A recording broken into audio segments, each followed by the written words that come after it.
We've seen this situation spiral out of control during the past 5 years. It's a complex problem and the city's plan isn't working. It's impacting businesses, residents, and the hundreds here on the streets. Seeing this just makes me like so sad, and when you're using, you don't realize it. It really like opens your eyes to just how bad it really is. That's mini zombie land. Nothing but zombies walking around. That's really their world over there. You ever hit Mass Ave? That's geeker land. Felt alive my first toe to crack. Imagine that. When karma attacks, you allow your pregnant girlfriend to go and lay on her back, detoxing them cold shakes. Man, it made my soul break. Rotten teeth, I can see my skull in my own face. Right here was showing through my skin. I got started when I was 10. By 12, I was smoking crack and doing dope. I've been selling drugs since I was like 12. These people are people. Some of these are like the nicest, greatest people. They just had like really bad trauma or really bad losses in life or just bad luck. It's a demon. He's one hard motherfucker to cast away.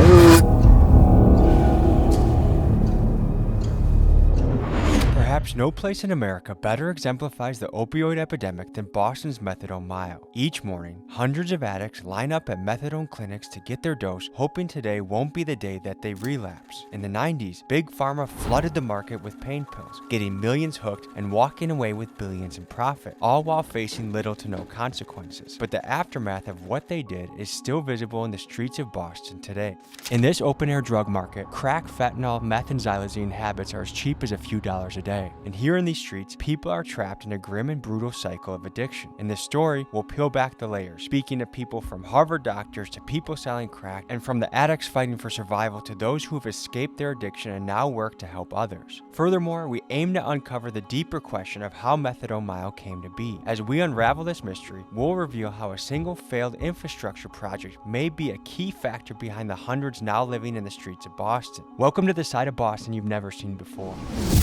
This episode is brought to you by today's sponsor, BetterHelp. I've had the opportunity to interview everyone from billionaires to fentanyl dealers and everyone in between. And the truth is, everyone struggles in this journey of life, myself included. I recently started talking to someone because life is changing really fast. I became a dad, I moved, my career is going well, but it's very overwhelming at times. I found it very helpful to sit down and talk to somebody. For all you men out there, it's easy for us to go to the gym and work on our body, but there's some sort of stigma about working on our mind. And I think it's very important. One thing that's really nice about BetterHelp is they make it accessible. You don't gotta travel anywhere. You just book with somebody at your convenience, and you sit down and you have a therapy session in the comfort of your own house. If you'd like to take the step and try your first session, visit betterhelp.com/TommyG today to get 10% off your first month. That's BetterHelp, HELP.com/TommyG. All right, folks, let's get off the beach. It's time to get gritty into the streets of Boston, covering Methadone Mile.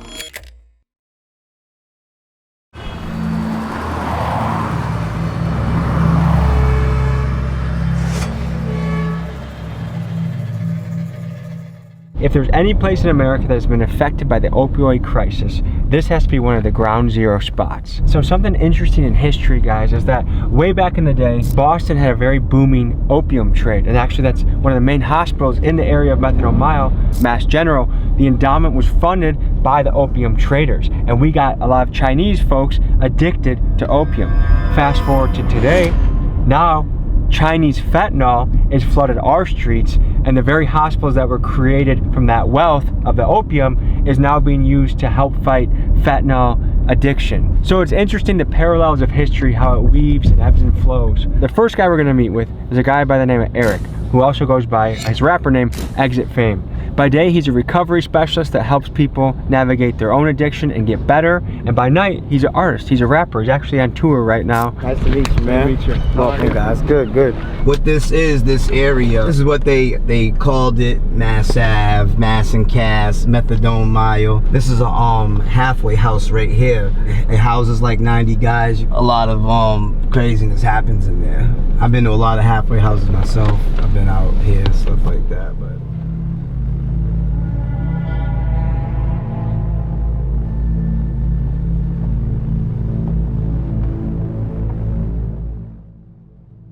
some of these people I know, like my guy right there. What up, dude? What up? What up, man? Not much. What are you up to? We're actually doing a documentary on this area, but I know everybody don't want to be filmed, you know? Might have a couple bucks for you. Meet me around the corner or something. Where do you want me to go? Go to the gas station. Not everybody can come out here. You know what I mean? We would get bottles chucked at our car if it was just us here. Yeah. How long have you been sober for? 5 years. What did it take to get it clean? A lot of pain. It's crazy because I'm a recovery coach with Gavin now. I'm working in Beth Israel hospitals. I came from circumstances, man, where I was a follower. You know what I mean? Being a follower, it put me in situations where 17 years of my life in prisons, DYS, you know what I mean? Without Eric with us, we would have gotten a very aggressive response. I mean, these are people that are suffering in a very difficult part of their life. But because Eric was such a well-respected and known figure in the area, when they saw Eric, they wanted to come by and share their story. What happened to your hand, man? Xylazine. Yeah? Yeah. It literally eats like the tissue. It's supposed to like mimic benzos. What happens when you do benzos? I black out and I pick up charges. You like to fight when you're on benzos? No, I like to steal things. I'll wake up like 3-4 days later going, what happened? In the midst of Methadone Mile, you got business owners, people living here, people that are just fighting to survive, pay rent, pay the energy bill, and have to live with hundreds and hundreds of users all around them. And so we're actually going into an auto shop to talk to people about what it's like conducting business. Every day you get like 2-3 boosters trying to come and sell me stuff. They'll steal it from like the local South Bay over there. It was a fentanyl deal that got arrested right in front of us right here.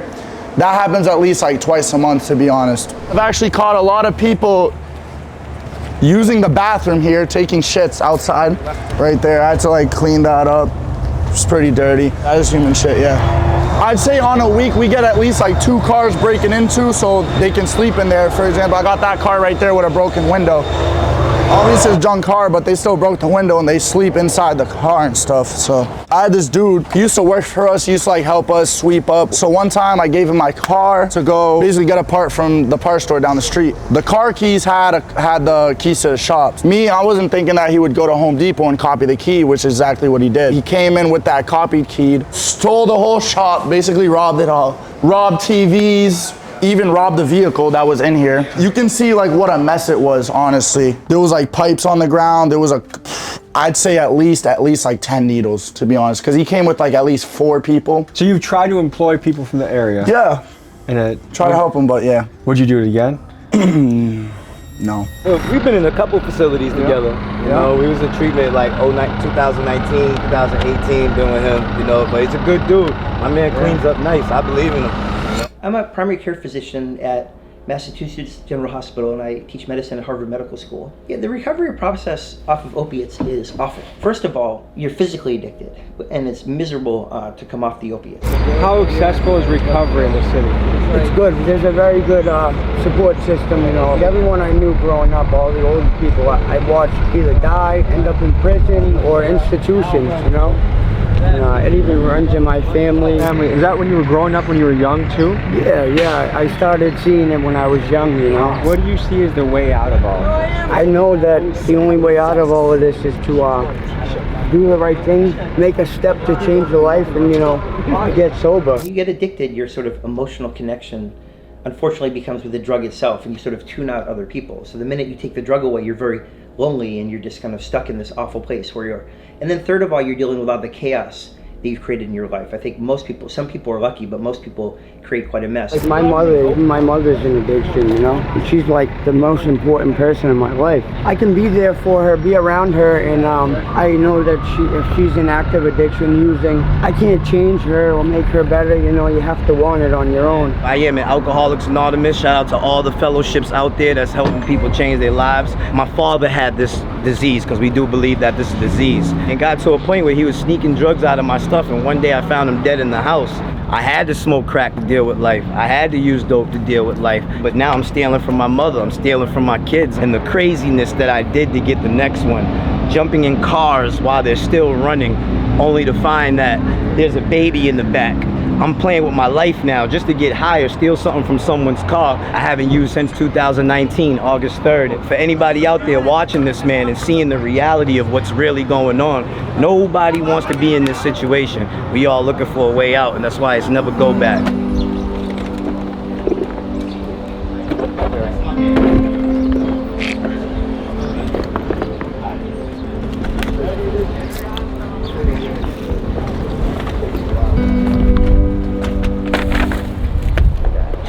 uncles and my cousin is out there right now. I'm hoping I can run into them.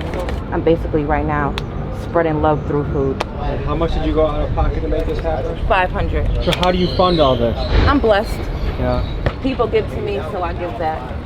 And what kind of impact you see, or what kind of interactions you have with people that are feeling cared for, maybe for the first time in a week or a month or a year? As long as somebody smiles. You hungry? No, baby, this is free. You moved out here from Florida? Yeah, I've been out here since 18, started using dope. My kid's mother first started using needles. I never used a needle in my life, bro, till she hit me. Hey, what's up? Motherfucker, where you been to? I've been locked out. He said, I've been locked up. That's my dude. You gotta get your ass back in treatment, man. I've been home for a year and a half. tomorrow. For real, go. I didn't even recognize you at first. I was like, oh, that's fucking Jimmy. So it's really encouraging to see, like, even when you dive into the weeds, that one of the first things we jump into is people that are actively giving back and working to help make this place better. So we got this lady here that set up the food. We have Exit Fame, who every single day is in the trenches trying to help people, bring them to recovery. What got someone to a place that they started off as a cute little healthy baby to someone on the street? And that's part of the mystery that we're unraveling.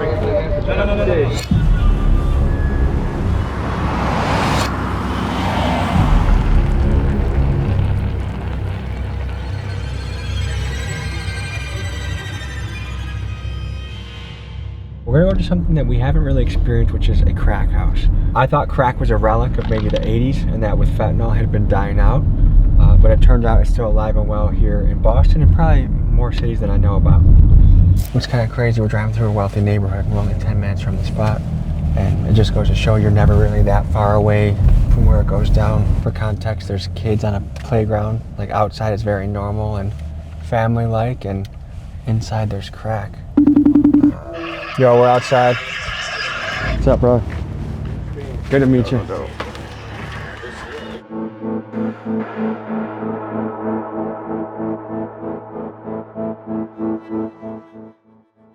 Alright, you're here with Chef Twin.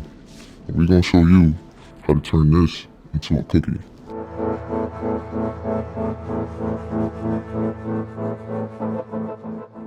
I've been selling drugs since I was like 12. I learned how to chef when I was like 16. What do you think about the risks of this business?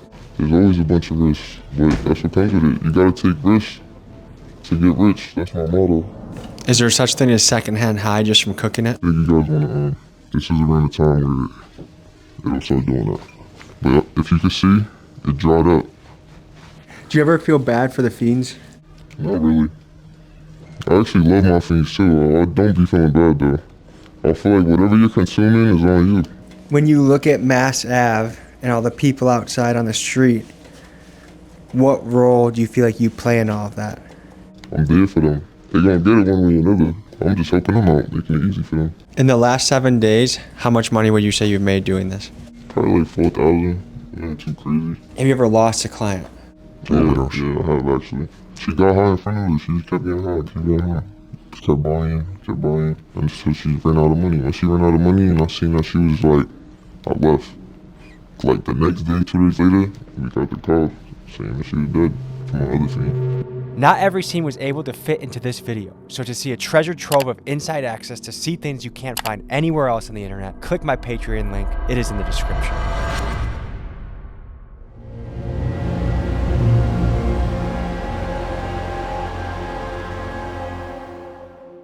Good morning, everybody. It's 7:30 here. We're up early to see what the methadone clinics look like right now. Apparently there are lines around the corner. This is when everyone gets their dose of methadone, and we want to see what that's like. Opioid withdrawals are often so intense that they stop people from even trying to detox. But instead of enduring the agony of going cold turkey, many users turn to the synthetic opioid methadone. While some say it's just another drug for users to get hooked on, others celebrate methadone's ability to reduce substance cravings and withdrawal symptoms. And that's why you see all these people lined up here early in the morning at these methadone clinics. For some, it's their lifeline to recovery.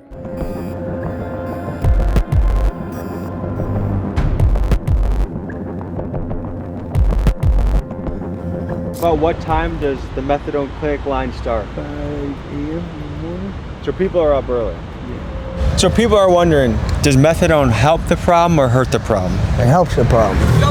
Hey, what's up, man? What's going on, brother?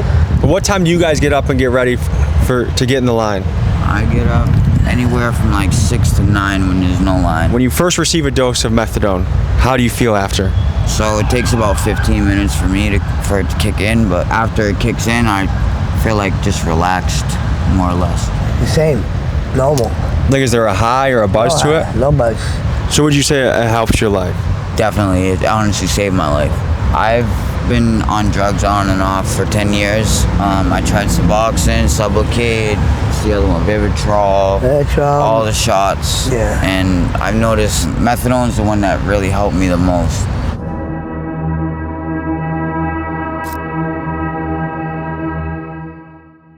That's xylazine. That's what xylazine does, yeah.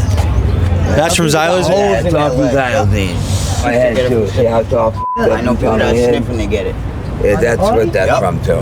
I had one point with my shin bone here, right here, was showing through my skin, right here. And it's gotten to get that way again anyway, but all this is from xylazine. The back here, these cuts, this one here, I could put my finger through before. But yeah, nasty. A lot of holes. The nasty, see how this is all in here, like, you know. How much did a rough childhood play a part in where you are today? Huge. I went through the whole Catholic priest thing, and I will say that was the biggest thing that made me want to use. I got started when I was 10. My brother was 5 years older. He got me selling weed by 10. By 12, I was smoking crack and doing dope. Where were your parents in all of this? Too busy to give a fuck about us. My father just beat the shit out of us every day. And my mother kind of wished she never had us. She said it all the time. And she didn't even cry when my brother got murdered after he did 12 years in Walpole. What? She didn't cry at his funeral. I miss my brother every day. Addiction has to do a lot of times with like untreated trauma or untreated anxiety and depression in your life. I mean, these people need mental health care. I don't know how these people manage to do it if they're living on the streets, no health insurance, no job, no supportive community. We've really got to meet them where they are. These people are people. Some of these are like the nicest, greatest people. A lot of them just had like really bad trauma or really bad losses in life or just bad luck. Getting them on medical therapy is the first step. And make sure they're not going to overdose. Get them on Suboxone, Methadone. But you have to get people housing. It's very difficult to stay in stable recovery if you don't have a stable place for housing. What resources are out there to help you on your journey? Oh, I can go into a program where people got mad drugs and just do them in there. There is no help. So the biggest misconception is that we have these happy hedonists roaming around, whereas the people who are addicted are the most miserable people on the face of the earth, and they desperately need our help, care, and attention. After you smoke crack, you get resin and you get a push. And unfortunately, this is this little bit will get you going and turn into a day of a devil chase. We're sitting here interviewing, but this is not something that's to be glorified. This is a disease that we're facing, and it's a mental trap. Unfortunately, this is what crack cocaine and drugs do to you. For anyone who's watching this, I would say, if you're not doing drugs, don't do them. But if you're doing them, do them the safest way you can, and just try to stay conscious and stay strong, and eventually you'll get through it. So what's the penalty if a cop sees this? Nothing. For context, we were across the street from a jail where inmates were cleaning up garbage and cop cars lined the street, and these users were openly using drugs without any concern for being caught. Anywhere else, I swear, this is like a zone for where this is allowed. We're literally next to a sheriff, and are you worried at all with having open stuff? No, I would never hit you, don't worry. I'm precision with that thing. Good to see you, brother. Good to see you. My name's Maddie, bro. Nice to meet you. Here, walk and talk with me. We're doing a Methadone Mile documentary. Exit, what's up, brother? See all the big hitters out right here. Congratulations. Yeah, man. Sober house. Yeah, thank you, bro. I heard. This shit's wild out here, bro. So that's like a common thing, right? You'll see that all day, every day. You see how it is. Tell me about, do you have a story with recovery or addiction? Yeah, I did 17 years in prison, bro. I was in the max for 17 years. I started getting high up there, doing dope. When I got home, I was clean for about a year, and then Your addiction started in prison. Yeah, I shot dope for the first time in prison. It's crazy, right? How hard is it to get in prison? Your deal is next door. You know what I mean? They'll cuff it to you, do whatever. So as a former user, taking away the tents, does that help the situation or hurt the situation? Bro, in my opinion, they took people out of a secluded area and put them right on Front Street, bro. Just hours ago, we saw plenty of tents and plenty of crowds out at Mass and Cass. We did talk with the mayor. She did say the city is making progress, but agrees more needs to be done. Boston Mayor Michelle Wu says things are better than a year ago with more people in permanent and transitional housing. It's not the same as where we were a year ago with fortified encampments and people who have been truly residing on the streets for years at that point. For the most part, I feel like these people are harmless, bro. You know what I mean? It's just a matter of, you know, mixing it up with the Where do you drugs. put folks like this? What do you do with guys like that? Man, it's hard, bro, because you go to the hospital and they'll kick you back. If you don't say you're suicidal, they're kicking you back out on the streets. When I meditate, I inhale through my nose. In the streets, I exhale crack smoke and negativity through my mouth. Money feeds your ego. Integrity makes you the man of the house. I'm not from Milwaukee, but since 13, I was chasing them bucks. Being mentally locked in is better than being physically locked up. We're out here at Bedrock in front of a recovery center, and we're gonna talk to a guy that just hit 8 years sober today, and also show you inside a facility that someone might come to start that journey of recovery and sobriety. Tell the people who you are and why today is important.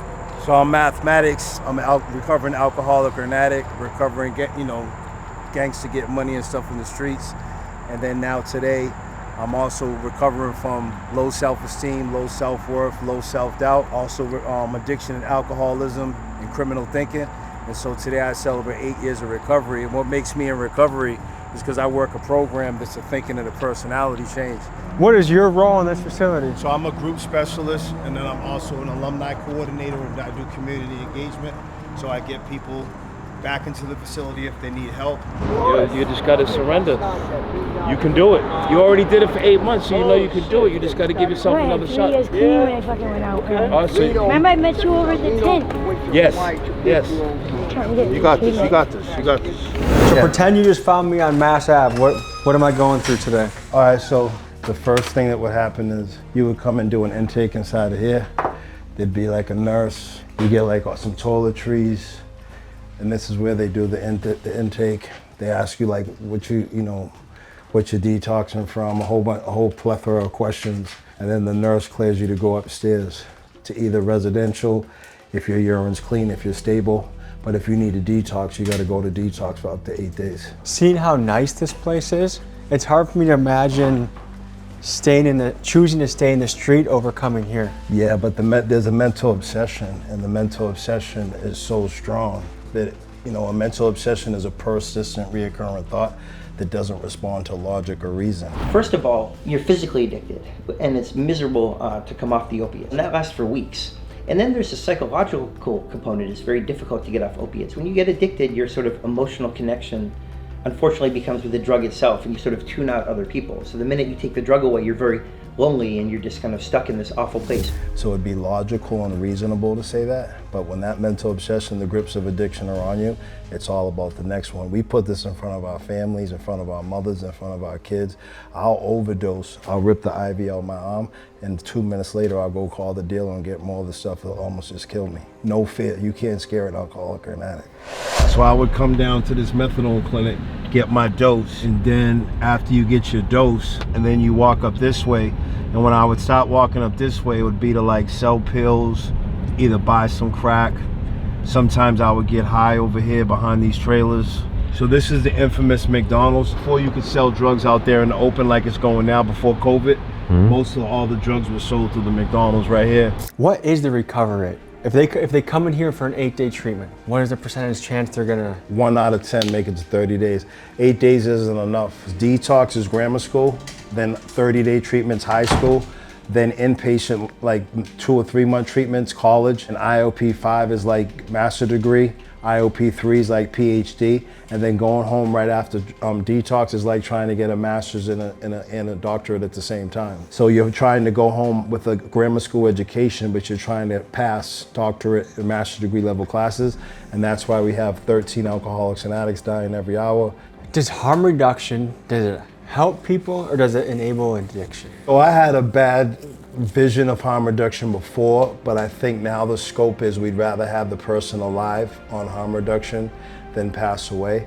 My only thing with harm reduction is most people get on it, but they struggle to get off. Most addicts and alcoholics, we only know how to start doing drugs and alcohol, but we don't know how to stop. So this is my office. You got an office, man? Yeah. What is it like for your family and friends seeing you back in the day hustling, taking, using to, he has post-it notes on his computer. Oh, my mother's really proud of me. You know what I mean? She can sleep good at night. My kids are proud of me. I went from being a deadbeat dad to now I raise my daughter full time. Camp, after school programs. We spend time together. She comes to all my events. She's in the bulk of my videos. So it's just like, you know, I went from being a neglectful father to actually now being a nurturing father.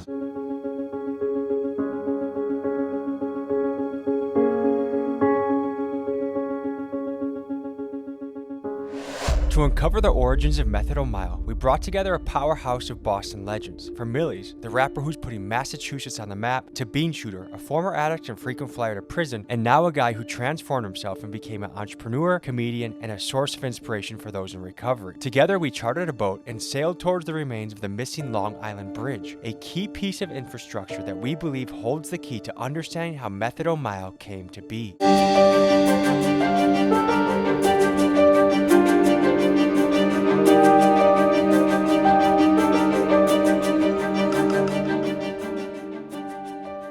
So fellas, we're right by Long Island and Quincy. Tell me what this island means to you in your journey. As far as I go, you know, I was always going out there to detox in Long Island or Andrew House recovery on the island, which you could go out there to detox. They used to drive you over the bridge. They used to have these buses at night and all the homeless people would line up and it had a fenced-in area and they'd bus them all over here at night, and then in the morning, you know, you'd go back. And then when they closed the island, they closed the detoxes, and the homeless were scattered all about, and they all ended up down on Mass Ave. Tommy, this is where we can dock up right here. So we're pulling up on the dock, the Long Island, Quincy. From what I understand, it's entirely abandoned. So we're gonna check it out, we're gonna investigate. It's like some Shutter Island type shit. We might have to hop a couple fences. Boston PD, you guys can come get me in Milwaukee, all right?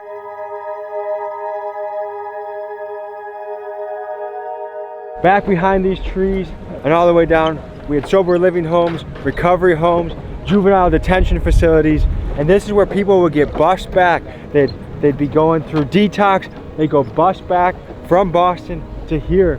And so you had a contained population that weren't out on the streets. There's a ripple effect, there's a domino effect. One little thing leads to another, and it's crazy how one little bridge has led to hundreds and hundreds of people on the street, which has led to family members going missing, people living in tents on the street, and all because one little bridge started the domino effect. It's a strange feeling being back here, you know. It just reminds me of, you know, being dope sick and going to detox, and it seems like another lifetime when I was coming out here all the time. You think we're the only people on this island right now?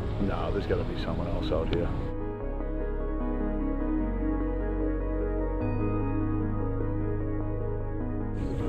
Ski! Ski! It feels almost like we're watching the decay of America in slow motion. I mean, 100%. We're this rich, prosperous country, but we have these cities with all these addicts on the street. We have abandoned buildings with wooden boards over the windows. It's almost embarrassing because when most countries think of America, they don't think of this. Everybody says we want to help addicts, we want to do this. And me opening sober homes, I found this firsthand. Until it goes into your neighborhood, then we want money for addiction, just not in my fucking backyard. To dig deeper on what the path of sobriety looks like, we head with Beanshooter back to his stomping grounds of Lowell, a city near Boston, to visit his home and his sober house, to speak with the fellows there and get their insights on a path to a drug-free life.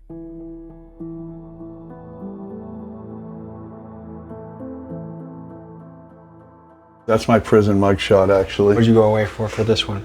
That one was trafficking over 100 pounds of marijuana. That was when you did business with the cartel? Yeah. Did that make you nervous? No, not really. They were good to me. They were good people. So when I got custody of my daughter, it was only 2 bedrooms, me and my father, and that was my bedroom. I had to make a bedroom up here, which is like a prison cell. This is how I live. Tell me you don't believe it. Look at the obligatory ice pick next to the bed.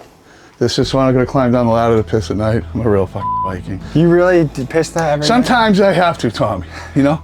Sometimes I have no fucking choice. Over your lifetime, how much time did you spend in prison?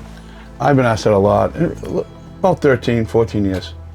That's a long ass time. Yeah, but on the installment plan. Oh, this is my first sober house I bought. Want to see the house inside? Yeah. That's me. It's my old Doing time like a gentleman since 1985. Yeah, too. Was part of your journey getting sober in a sober house like this?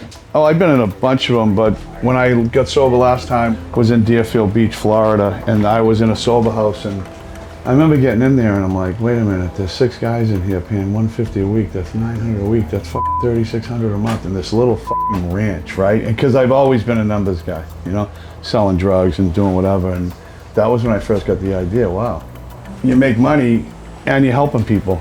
Like anybody will tell you that's a recovering addict, helping another addict helps me. So guys here, how long have they been sober for? Everyone's different. I mean, I got a guy who's been here almost 4 years. You know, I got some guys who got out of detox a month ago. So and then sometimes people relapse. I had a guy recently who just relapsed. I saw him and I knew he was high. You know, they can try to lie to me and I'm like, oh, I'll take a urine right now. And I'm just like, hey, listen, you already failed it. If you already failed the eyeball test, like I'm not even gonna waste a fucking cup on you. And 99% of the time they'll be like, all right, you know.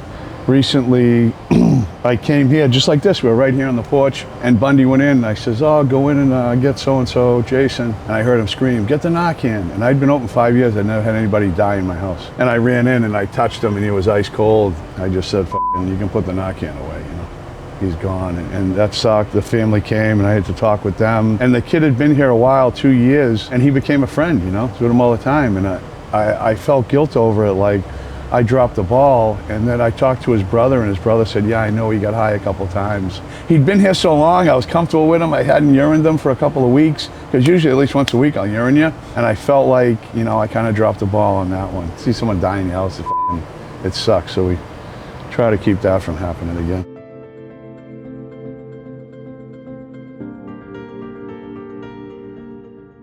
So Lopez, tell me, how far into your journey of sobriety are you? Right now, I came here November 6th of last year, but my recovery is good. You know, it's been a struggle and a roller coaster. How many days in are you? Altogether, since last year, would have been 10 months. Just driving around here, even a few blocks around here, there's a lot more people out in the park. I'd imagine if your number one goal is to be sober and then you're surrounded by people that are using 2 blocks away, 3 blocks away, does it make that journey difficult? No, because sometimes, you know, when I leave out of here, I pray, I say, God, you know, just lead me in the right path. And I go from here straight to the recovery cafe. You know, I don't like to pass through the park today because they all know me. I know everybody from Lowell. And, you know, it breaks my heart just to see a lot of my friends on active addiction and I can't do nothing about it, you know. How many people do you think you've lost to fentanyl? I've lost a lot, over 30 at least. I've seen a lot of dead people in my life, man. A lot of faces that I'm always dreaming about. You get traumatized, man. That guy's color is blue and gray. I mean, it's just sad, you know. Lopez, thank you for sharing your story, man. We wish you the best on your journey, okay? All right, man. You manage a sober living house. What are the biggest hurdles keeping 12 other people in this house sober? They go out, they do their thing, they come back in here, and a lot of them, they start drinking, they start doing whatever, dope, whatever. And I'll try to work with it. You go to rehab for a couple of weeks. If not, you get the fuck out. So have you had to kick someone out before? Yeah. A taxpayer might say, why am I funding addicts getting free needles, free pipes when I can barely pay rent? What do you think about that? I don't know, it's almost like you're encouraging. I don't know, it's a 50-50. It can go swing both ways. Mr. Kranowski. So how long have you been sober now? So now, it's getting close to three years. He's the manager of my other sober house. So Bundy's the manager of this one, Brian's the manager of my other one. It was the perfect place for of good stuff goes on here. I got my old job back. I beat the case. They told me beat the case. You get your job back. Got my old job back. Just bought a car. First time in 15 years, probably 20 years. I'm making moves right now. Making moves. Yeah. So basically, we had these big corporate companies like Purdue Pharma, the Sackler family, pushing tons of this stuff out. Then people are starting to get, that starts the addiction journey. None of them ever went to jail. None of them ever got in trouble. They're still very rich. And meanwhile, millions of Americans now are ruined so many struggling. lives, yeah. What do you guys think about that? They should be fucking hung by their balls. It's corporate greed. Gentlemen, hey, I just want to say, I wish you guys the best on your journey. Thank you for sharing your story.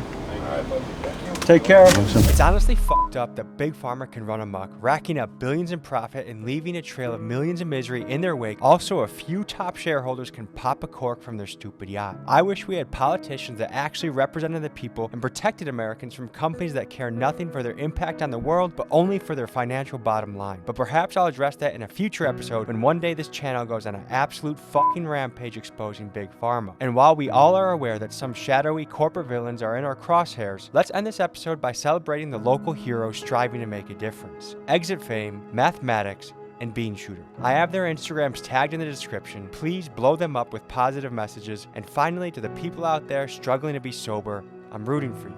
You got this. I'll see you guys next week.